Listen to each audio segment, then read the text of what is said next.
قد خلت من قبلكم سنن فسيروا في الأرض فانظروا كيف كان عاقبة المكذبين.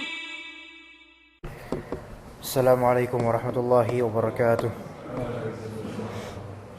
إن الحمد لله نحمده ونستعينه ونستغفره ونعوذ بالله من شرور أنفسنا ومن سيئات أعمالنا من يهده الله فلا مضل له ومن يضلل فلا هادي له أشهد أن لا إله إلا الله وحده لا شريك له وأشهد أن محمدا عبده ورسوله لا نبي بعده سبحانك لا علم لنا إلا ما علمتنا إنك أنت العليم الحكيم.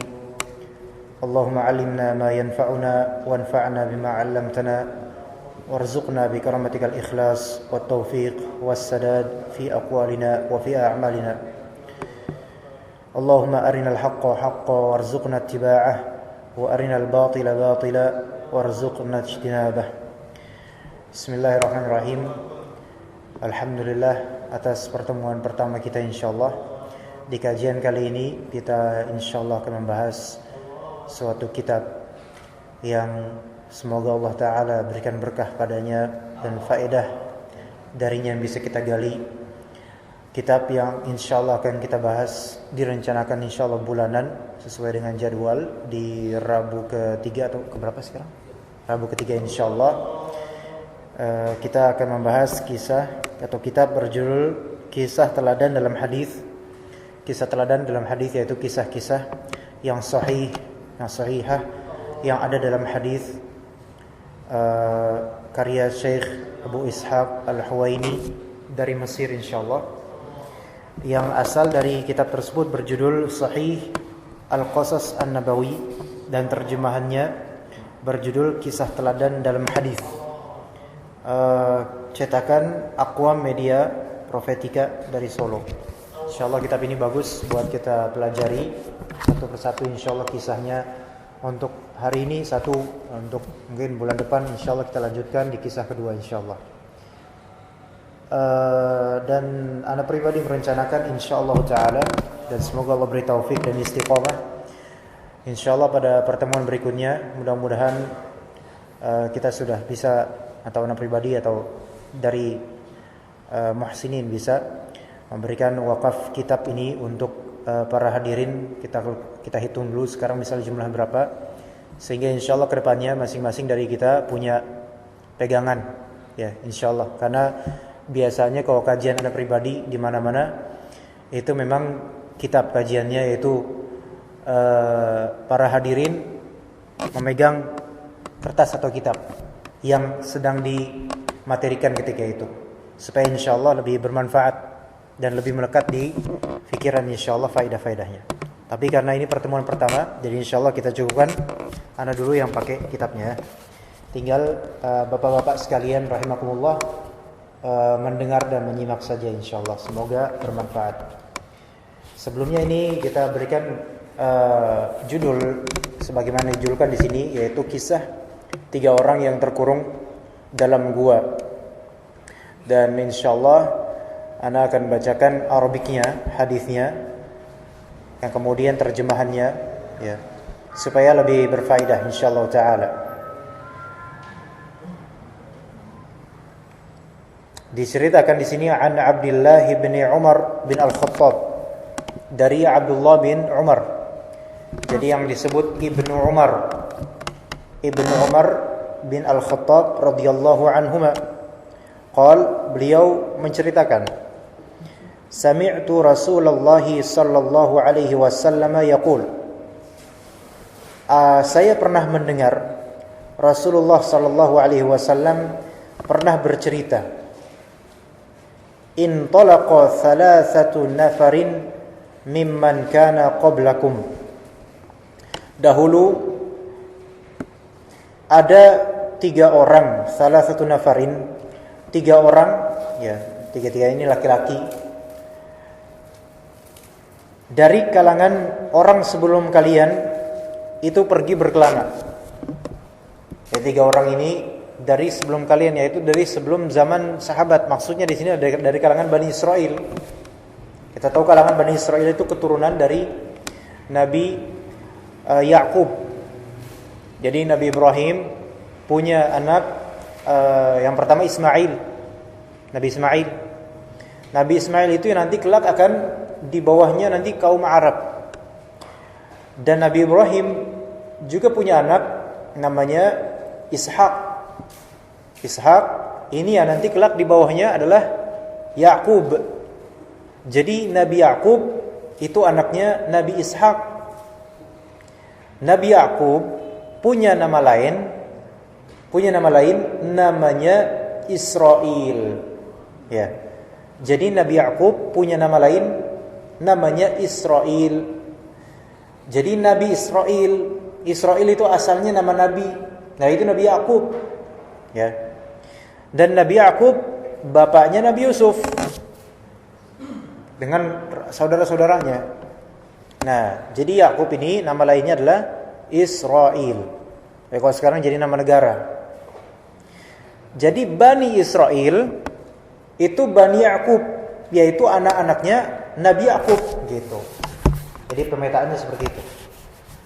Dan kita tahu Nabi Ibrahim Nabi Khalilullah, kemudian punya anak Nabi Ishak juga Nabi, kemudian bawahnya punya anak namanya Nabi Yakub, Israel namanya adalah Nabi, dan punya Nabi Yusuf Nabi, dan bawah-bawahnya nanti banyak para Nabi dari kalangan anak-anaknya Israel, dari kalangan Bani Israel, dari kalangan Bani Israel.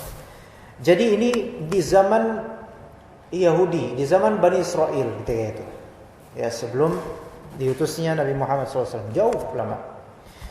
Dahulu kala ada 3 orang dari kalangan orang sebelum kalian, yaitu dari kalangan Bani Israel yang pergi berkelana. Hatta awahumul mabitu ila gharin fadakhaluhu. Sampai akhirnya mereka menemukan sebuah gua. Kemudian mereka pun masuk ke dalamnya. Ya, jadi kalau zaman dulu berkelana itu kan nggak kayak sekarang, mudah. Dulu ada yang pakai onta, ada yang jalan kaki. Kalau nggak punya onta, nggak punya kendaraan, pakai kuda. Kalau lebih punya, atau kalau punya kuda. Dan kita bayangkan zaman dahulu tidak ada transportasi elektronik dan teknologi yang lebih daripada seperti sekarang. Maka mereka berjalan, sehingga berkelana itu berhari-hari menempuh perjalanan. Kadang butuh istirahat, butuh naungan di malam hari. Akhirnya menemukan gua. Ada gua, maka mereka pun masuk ke dalam gua itu. Ini masyhur ceritanya, tapi kita ambil faedahnya. Fanhadarat sakhratun minal jabali fasaddat alaihimul ghar. Tak lama kemudian mereka udah masuk nih, mau nginep di gua itu. Ada batu besar yang jatuh dari gunung dan menutupi pintu gua tersebut. Kita tahu gua itu kan biasanya di bukit, di gunung, di bukit dan semacamnya. Bukan di dataran rendah, jarang atau hampir nggak pernah. Tapi di bukit-bukit, di tempat-tempat yang agak dataran tinggi. Maka kemudian Allah takdirkan batu turun, batu besar, dan qadarullah dengan izin Allah batu tersebut menutup pintu gua itu. Sehingga secara logika mereka tidak akan mampu untuk keluar dari gua itu kecuali kalau ada jalan lain dari gua itu. Tapi ternyata memang tidak ada. Selain itu mereka asing, baru tahu ada gua di situ dan tidak tahu ada jalannya atau enggak. Dan juga pada masa itu lentera itu juga sulit ditemukan. Makanya kita tahu Rasulullah SAW pernah berlindung di dalam gua, ya, dari kejaran kufar Quraisy, yang kemudian Rasulullah sampai dengan Abu Bakar radhiyallahu anhu, dan Abu Bakar, Sayyidina Abu Bakar dipatok oleh ular karena nggak ada penerangan nggak ada. Nah, bayangkan di zaman sebelum itu nggak ada apa-apa di gua itu, gelap gulita, ya. Lebih-lebih ketika batu besar tersebut menutup pintu gua, maka udah makin panik, ya. Kemudian faqalu, maka salah seorang dari mereka berkata, innahu la yunjikum min hadhihi as-sakhrati illa an tad'u Allah bi salihi a'malikum. Salah satu dari mereka pun, mungkin yang paling berilmu dari mereka, langsung berkata, tidak akan ada yang bisa menyelamatkan kalian dari batu ini kecuali kalau kalian berdoa. Harus berdoa ini kepada Allah Ta'ala dengan wasilah, bertawassul. Dengan tawassul dengan apa? Perantara kebaikan amal kalian. Perhatikan di sini, ketika sudah tidak mungkin ini secara kekuatan manusiawi, nggak bakal bisa kita bertiga mendorong batu itu.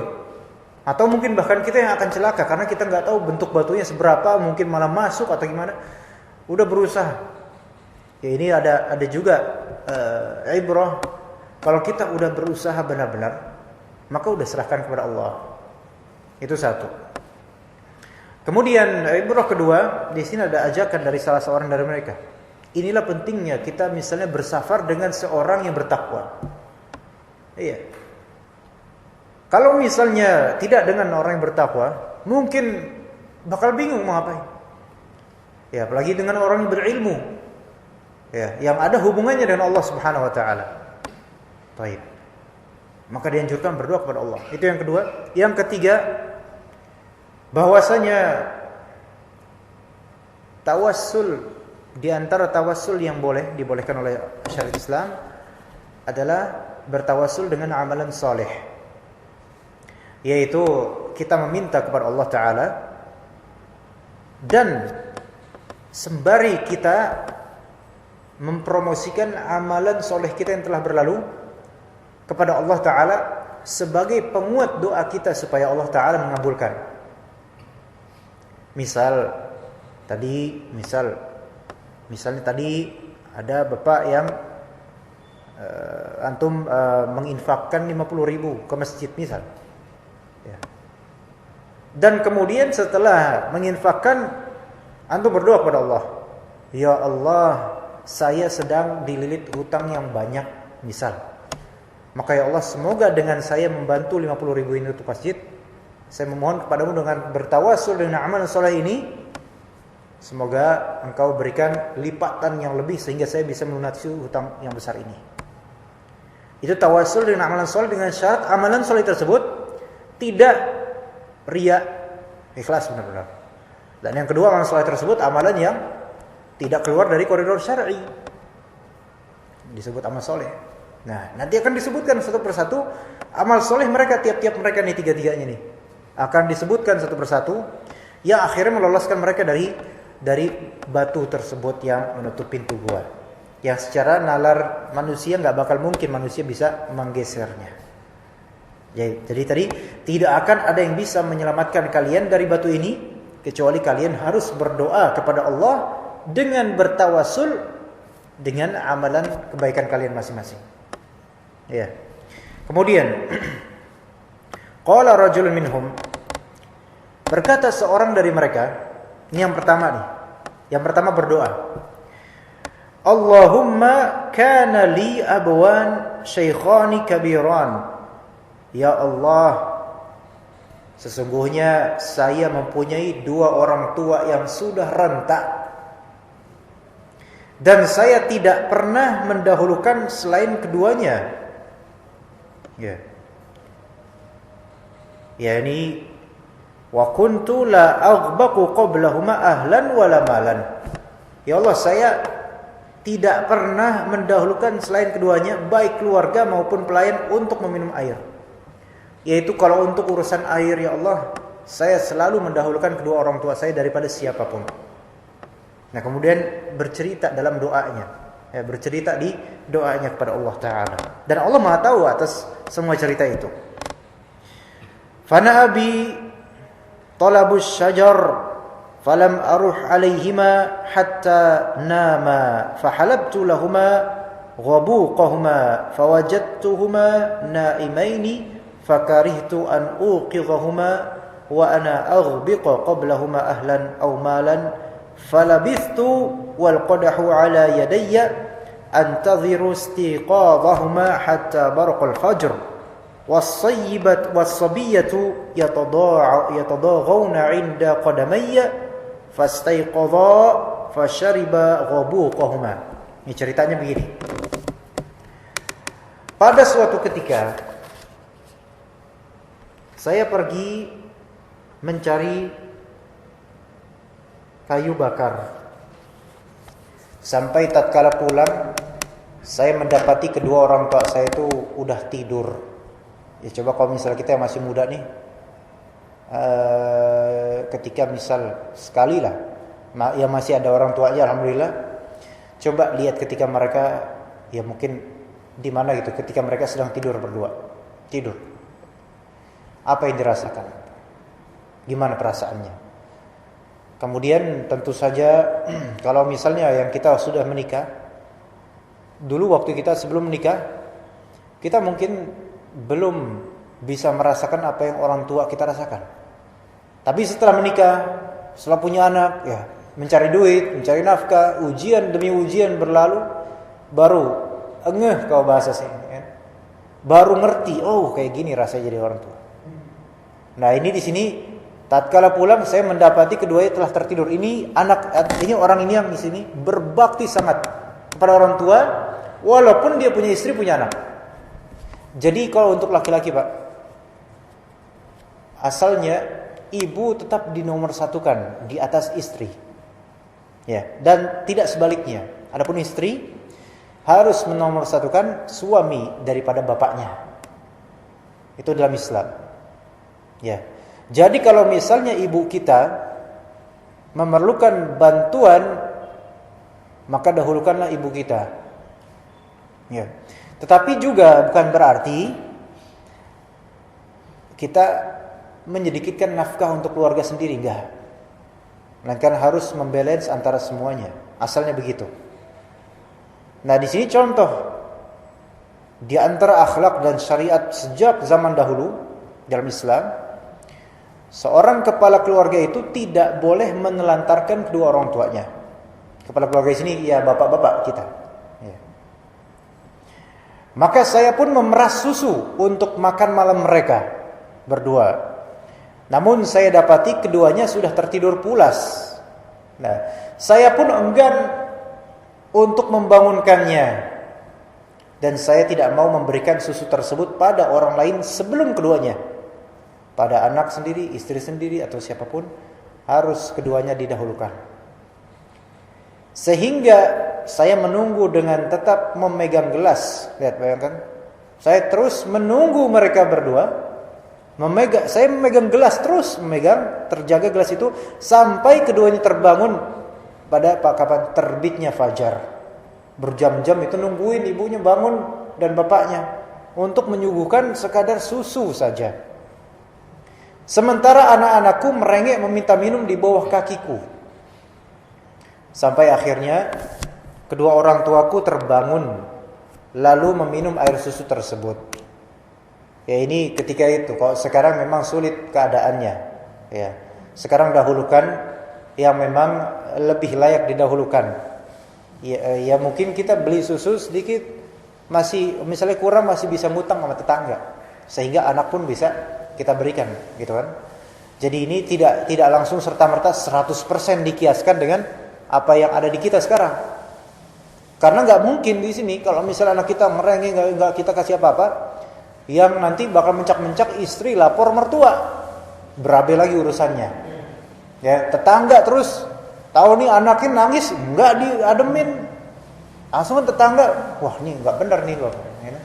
Jadi memang walaupun ini memang akhlak, namun tidak 100% persis dengan realita kita bisa dikiaskan. Ya. Maka dengan kebaktian seperti ini kepada kedua orang tuanya, mendahulukan hak kedua orang tuanya dibandingkan dengan istri dan anak-anaknya, maka kemudian orang ini bertawassul dengan amalan tersebut. Maka berkata, Allahumma in kuntu fa'altu dzalika ibtigha'a wajhika fafarrij 'anna ma nahnu fihi min hadhihi as-sakhrah. Ya Allah, kalau sekiranya hal tadi itu yang saya ceritakan itu saya lakukan karena ikhlas mengharap wajah-Mu ya Allah, maka keluarkan kami dari tempat ini. Ya. Itu berarti permohonan benar-benar tuh. Udah nyertain ceritanya, kronologinya. Jadi seperti seseorang mengirim proposal kepada donatur. Gitu kan? Ya kronologi kayak gini, wahai donatur. Kami butuh begini-begini. Ya sekiranya ini benar kebaikan dan Bapak donatur bisa mau atau punya berkenan untuk membantu, maka mohon bantuannya gitu. Tapi tentu Allah Ta'ala lebih pemurah daripada siapapun donatur. Nah, kemudian apa yang terjadi? Fanfajarat syai'an la yastati'una al-khuruj minhu. Maka batu itu pun bergeser sedikit. Akan tetapi mereka belum bisa keluar nih. Baru bilang, ya Allah, kalau misalnya saya ikhlas itu waktu itu, tolong dong ya Allah keluarkan kami dari tempat ini. Batu itu pun bergeser dikit, grek, dikit-dikit, tapi dikitnya dikit nanggung. Wah, belum bisa kita keluar. Tapi udah kelihatan sesuatu yang merupakan jawaban dari Allah, udah kelihatan nih. Bergeser. Siapa yang geser? Orang nggak mungkin. Melainkan ini kuasa Allah Ta'ala. Tapi kemudian, wah, gimana nih? Saya udah doa, tapi tinggal 2 orang. Ya udah, sekarang giliran kamu minta sama Allah. Maka orang yang kedua pun, qalal akhar, orang yang kedua berkata, Allahumma, ya Allah, innahu kanat li ibnatu ammi. Ya Allah, saya tuh punya keponakan. Atau bisa juga dibilang sepupu gitu, sepupu. Ya, sepupu. Kanat ahabban nasi ilayya. Katanya, ya Allah, sepupu saya itu yang orang yang paling saya suka. Wa fi riwayah, dalam riwayat lain, kuntu uhibbuha ka'ashaddi ma yuhibbur rijalu an-nisaa. Ya Allah, sepupu saya tuh mencintainya sebagaimana cintanya seorang laki-laki kepada perempuan dengan cinta yang terbesar gitu. Saya tuh suka banget sama dia, ya Allah. Waktu itu, saya suka banget. Ini pengalaman. Kemudian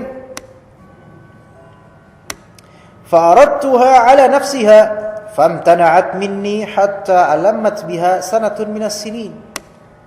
Maka ya namanya laki-laki, ya.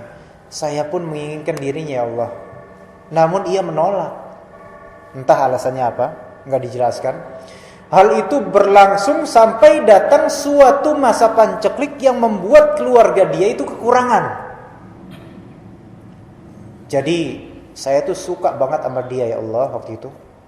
Saya berminat padanya. Saya bermaksud padanya, tapi dia enggak mau. Sampai itu berlangsung lama, sampai tiba suatu masa ketika kegersangan ekonomi terjadi. Ya, jadi kere itu perempuan. Nah, maka faja'atni fa'ataituha 20 wa 100 dinar ala an tukhli baini wa baina nafsiha fafa'altu. Hingga pada suatu hari ia datang kepadaku, ya Allah. Ia datang kepada saya. Maka saya pun memberikannya uang sebanyak 120 dinar. Jadi dinar itu udah ada di zaman Bani Israel. Supaya apa? Supaya dirinya mau saya pergauli. Maka ia pun menyetujuinya. Waduh, gimana nih? Ini kesempatan emas, Pak. Ya kan? Suka sejak lama, dipendam, dia nggak mau. Sampai dia pun miskin, jatuh miskin, kesempatan emas. Saya bantu dia dengan syarat dia menyerahkan kehormatannya ke saya. Itu berat, Pak. Kalau kita dengar cerita kayak gini, ya oke aja, dengar cerita biasa aja sambil. Tapi kalau kita yang merasakan ini, belum tentu kita selamat, Pak. Karena keimanan kita. Tuh, disyaratkan itu 120 dinar asal kamu mau sama saya tidur. Bayangin, kalau sekarang 120 dinar berapa rupiah, Pak? Berapa? Kita nggak tahu 1 rupiah. 1 dinar berapa rupiah sekarang? Andai misalnya sekarang 1 juta aja misalnya. Atau misal kalau di antara kita punya kekasih yang belum kita nikahi. Kita sodorin cincin emas berapa karat, berapa gram gitu. Mainnya gram. Itu udah kelepek-kelepek lah langsung. Silahkan mau diapain lah gitu kan. Ke orang sekarang. Ya, apalagi orang kota gitu kan. Oh, udahlah, mau diapain enggak terserah dah. Bawa aja kemana gitu. Nah, di zaman itu laki-laki ini masih mapan. Tapi perempuan ini wah udah kere gitu. Tapi dikasih 120 dinar dengan syarat itu. Ya udah, kalau perempuan udah susah namanya orang miskin, udah silahkan dah. Yang penting saya punya penghasilan buat hidup. Nah, kemudian hatta idza qadartu 'alaiha wa fi riwayat falamma qa'adtu baina rijlaiha qalat ittaqillah wa la tafuddal khatama illa bihaqqi Allah. Sampai kiranya ya Allah, saya sudah mampu melakukan apapun yang saya inginkan. Dalam riwayat lain tuh, tatkala diri saya sudah berada di antara kedua kakinya, berarti apa ya? Itu udah hampir itu zina. Jadi ya dinamakan zina sampai ke hukum had itu kalau kemaluan sudah masuk. Ini hampir ini. Ini hampir. Ketika sudah berada di kedua kakinya, ia berkata gini. Ittaqillah wa la tafuddal khatama illa bihaqqi. Aduh, takut kamu sama Allah. Jangan kamu robek cincinnya selain dengan cara yang benar. Oh, gimana tuh, Pak? Jadi perempuan ini aslinya bertakwa sebenarnya. Cuma karena kepepet kondisinya. Dan itu pun dengan berat hati karena pengen dapat duit, udah enggak tahu gimana caranya nyari duit. Akhirnya dikasih 120 dinar asal boleh mau tidur sama dia. Ini udah hampir di gerbang zina, udah hampir deket lagi, udah ittaqillah. Perempuan ini udah lemah, ya kan? Kalau misalnya kita dalam posisi laki-laki ini, kita dapatin perempuan ini selemah-lemahnya kondisi gitu loh. Udah fisik lemah dan udah menyerah, udah menyerah. Tinggal apa lagi? Enggak ada lagi yang bisa. Cuma satu, ketakwaan aja udah itu aja. Sampai keluar dari lidahnya perempuan ini kalimat yang mengubah segalanya. Ittaqillah, takut kamu. Jangan kamu gunakan ini selain dengan cara yang benar gitu. Nah, kemudian apa terjadi? Dengan kalimat singkat itu, tapi kalimat itu langsung dari hati dan Allah bantu untuk menyadarkan laki-laki ini. Fansaraftu anha wa hiya ahabbun nasi ilayya wa taraktu adh-dhahaba alladhi a'taytuha. Dengar kalimat singkat ini, ittaqillah. Saya enggak mau. Saya maunya dengan cara yang halal, kata perempuan itu. Maka tiba-tiba kemudian saya tinggalkan dirinya. Saya sadar langsung. Astagfirullah, sadar. Jadi ibaratnya perempuan itu dalam kondisi tertekan, terdampar, udah nggak bisa apa-apa, tinggal ketakwaannya saja. Dan laki-laki itu dalam kondisi tenggelam dalam syahwat. Tapi kemudian diingatkan sama perempuan yang bertakwa ini, takut kamu sama Allah. Langsung setannya hilang semua, tersadar itu langsung. Astagfirullahaladzim. Kemudian saya tinggalkan dirinya Allah. Sedangkan dia itu masih tetap menjadi orang yang paling saya suka, ya Allah. Ibarat gimana kalau misalnya kita dalam kondisi dia nih. Kita pengen banget perempuan itu. Cantik, cakep, udah lama kita pengen. Kesempatan emas. Kemudian ternyata dia menasihati saya. Antara kemudian tuh saya malu, tapi saya itu suka, sayang sama dia. Itu jangan dengan remeh, Pak, namanya hati, Pak. Laki-laki kayak kita ini tetap punya perasaan. Bukan hanya perempuan. Sekali kita kena panah cinta, itu kadang tidak bisa kita melepaskannya, walaupun kita merasa tidak mungkin mendapatkannya. Kadang begitu.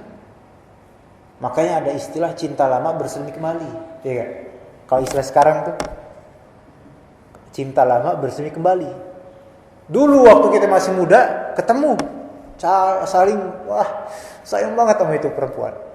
Tapi ternyata nggak mungkin kita dapatkan dia, entah dengan alasan apa. Pak, mohon tangan kanan. Nah.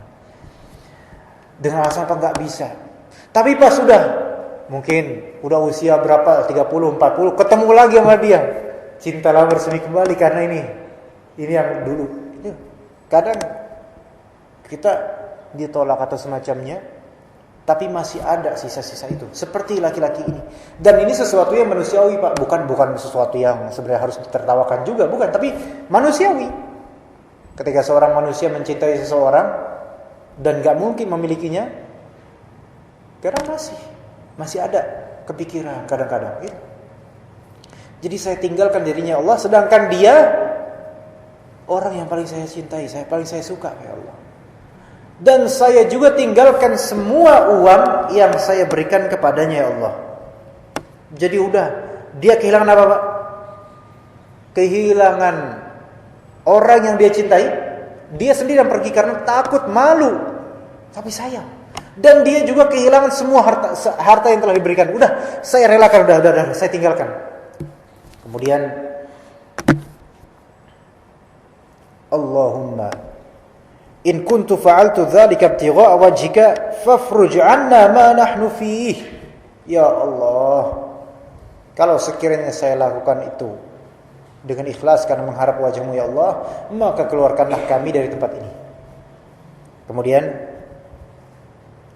fanfarajatis sakhratu ghaira annahum la yastati'una al-khuruj minha. Maka batu itu pun bergeser lagi, Masya Allah. Akan tetapi mereka masih belum mampu untuk keluar. Belum bisa. Berarti masih satu lagi kesempatan. Ini bukan masalah jin dan jun atau apa gitu kan. Ya, aku adalah jin, maka 3 permintaan. Enggak. Ini hadis sahih. Kemudian waqala akhar, yang terakhir berkata nih, ini tinggal satu sama last chance gitu kan. Yang terakhir nih. Waqala tsalits, yang ketiga berkata, Allahumma istajartu ujara. Ya Allah, saya pernah menyewa beberapa orang pelayan. Ya, saya punya beberapa anak buah waktu itu. Ya. Kemudian wa a'taituhum ajrahum ghaira rajulin wahidin taraka alladhi lahu wa dhahaba. Dan saya telah memberi upah kepada semua pegawai tersebut kecuali satu orang. Ini hak, harus membayar karena menyewa orang, pegawai. Karena orang itu telah meninggalkan upahnya tanpa mengambilnya. Jadi ibarat kita ini punya perusahaan, anak buahnya banyak gitu kan, udah digaji tiap bulan. Tapi kemudian ada salah satu pekerja kita, pegawai kita, dia tidak mengambil gaji itu dan dia pergi gitu aja. Ya, nggak tahu alasannya apa, pergi gitu aja kan. Nah, fathammartu ajrahu hatta kathurat minhum amwal. Maka kan ini ada sisanya nih. Ibarat kalau kita, dia tuh gajinya dia 4 juta lah misalnya. 4 juta ini masih ada di saya nih, gajinya dia. Nah, kemudian apa yang dilakukan oleh orang ini, yang ketiga ini? Maka saya investasikan. Ya, berarti digunakan. Investasikan upahnya tersebut sampai menjadi harta yang amat banyak. Jadi 4 juta tadi, ibaratnya 4 juta anggap ya. Itu saya jadikan apa, investasi apa gitu kan? Saham atau semacamnya. Sampai kemudian mendapatkan keuntungan banyak dari gaji yang masih tertinggal itu. Anggap misalnya udah sampai ke 100 juta lah, misal. Jadi tumbuh itu harta. Nah, faja'ani ba'da hin. Kemudian pada suatu ketika dia datang. Udah beruntung, udah dapat untung dari investasi itu, dia malah datang, cukup datang. Ya, kemudian faqal, berkata sampai agak emosi, berkata, "Ya Abdullah, addi ilayya ajri." Dia datang, udah untung-untung ini, dia, "Wahai hamba Allah," dia langsung ngomong gitu ke saya, "Ya Allah, beri upah saya yang dulu, mana upah saya? Saya belum dapat upah yang waktu itu. Kasih ke saya mana?" Faqultu, ya Allah, kemudian saya jawab ke dia, "Kullu ma tara min ajrika min al-ibli wal baqari wal ghanami wal raqi." Semua ini lihat.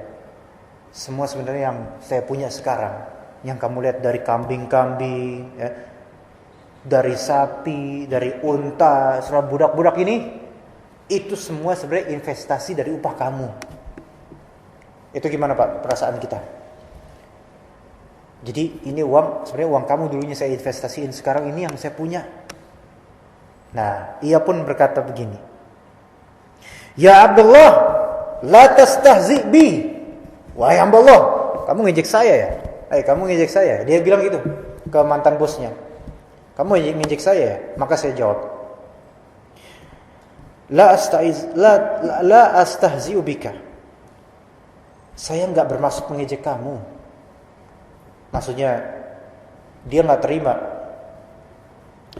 Pokoknya maksudnya gini, pokoknya semua hasil harta yang, maksudnya semua hasil gaji saya yang kamu investasikan buat saya, gitu maksudnya. Kemudian fa'akhadahu kullah. Kemudian dia pun mengambil semua harta tersebut tanpa menyisakan sedikit pun buat saya. Karena apa? Merasa itu semua hak dia. Ya karena memang asalnya uang dia 4 juta tadi, ibarat 4 juta diinvestasikan oleh saya tanpa izin dia. Dan itu berarti kan hasil investasinya juga haknya dia asalnya. Gitu. Itu gimana Pak perasaannya Pak? Ya, pas udah kayak gini aja lu baru datang, gitu kan? Ya. Udah gitu ya udah selesai. Akhirnya diambil ke dia, gimana perasaannya tuh? Ya Allah, hilang semuanya, udah hilang kayak dunia tuh. Sakit hati kan? Fastaqahu falam yatruk minhu syai'a. Kemudian dikatakan, Allahumma ya Allah, in kuntu fa'altu dzalika ibtigha'a wajhika. Kalau saya sekiranya mengerjakan hal itu karena ikhlas mengharap wajahmu ya Allah, fafruj 'anna ma nahnu fih, maka keluarkanlah kami dari tempat ini. Fanfarajatis sakhratu fa kharaju yamsun, maka bergeserlah kemudian batu tersebut, akhirnya mereka keluar dari tempat tersebut. Walillahil hamd. Selesai cerita. Hadis riwayat Bukhari dan Muslim. Jadi faedahnya banyak Pak dari itu. Disyaratkan bagi kita Pak, kalau suatu ketika kita sedang mengalami kesulitan, jangan sungkan-sungkan menyebut kebaikan yang pernah kita lakukan dengan ikhlas kepada Allah semata. Ya, pasti di antara kita tuh pernah melakukan suatu kebaikan yang benar-benar ikhlas ketika itu. Apa? Ingat-ingat. Supaya modal nanti ketika kita nanti butuh sesuatu, kita berdoa bertawasul, ya Allah saya dulu pernah gini-gini, tolong dong. Dengan amal itu tolong berikan apa. Itu namanya tawasul dengan amalan soleh, dan itu boleh.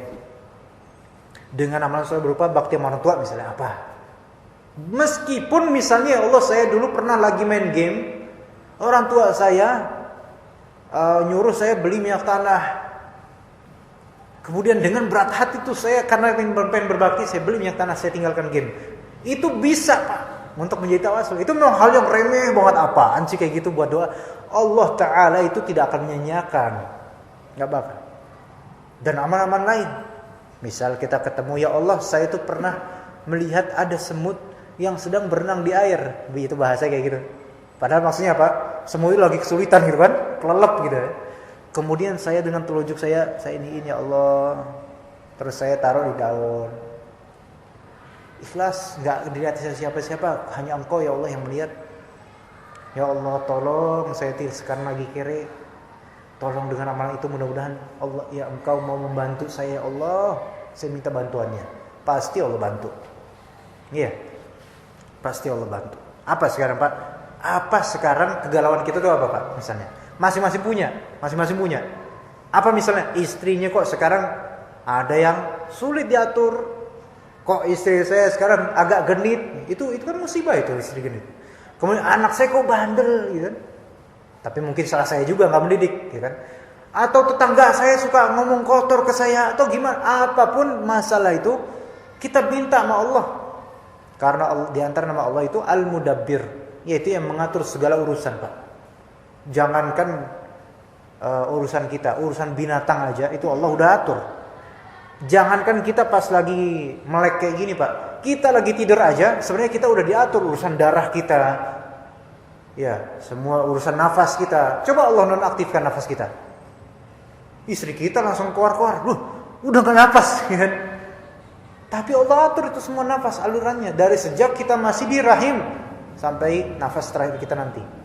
Ya, semoga Allah berikan kita husnul khatimah. Amin. Ya. Jadi itu ibrohnya. Ini azan jam berapa ya kira-kira kalau di sini? Waktu Indonesia bagian Cawang. Jam?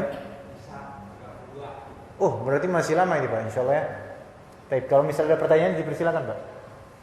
Atau nggak ada yang pertanyaan? Ya dibubarkan berarti.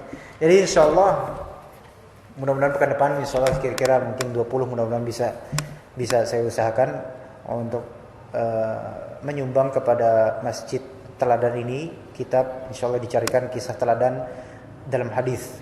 Oh ini pas banget ya Pak, nama masjidnya apa nih Pak? Ini qadarullah kebetulan saya lupa nama masjid ini baru ingat sekarang. Ternyata kisah teladan juga namanya di sini ya. Mudah-mudahan cocok ya. Tapi insyaallah akan kita wakafkan mudah-mudahan kebaikan buat masjid teladan juga insyaallah kita carikan. Ya. Gimana? Kita cukupkan sampai sini atau ada pertanyaan? Kalau tidak ada kita cukupkan sampai sini aja Pak ya. Insyaallah kita ketemu lagi pada Rabu pekan ketiga. Mudah-mudahan Allah Ta'ala berikan kita kesehatan, berikan taufik dan hidayah, dan berikan rezeki yang bermanfaat, berkah, dan semoga Allah Ta'ala memberikan kita juga amal yang tidak terputus, dan semoga Allah Subhanahu Wa Ta'ala rezekikan kepada kita akhir hayat yang hasan, yaitu husnul khatimah.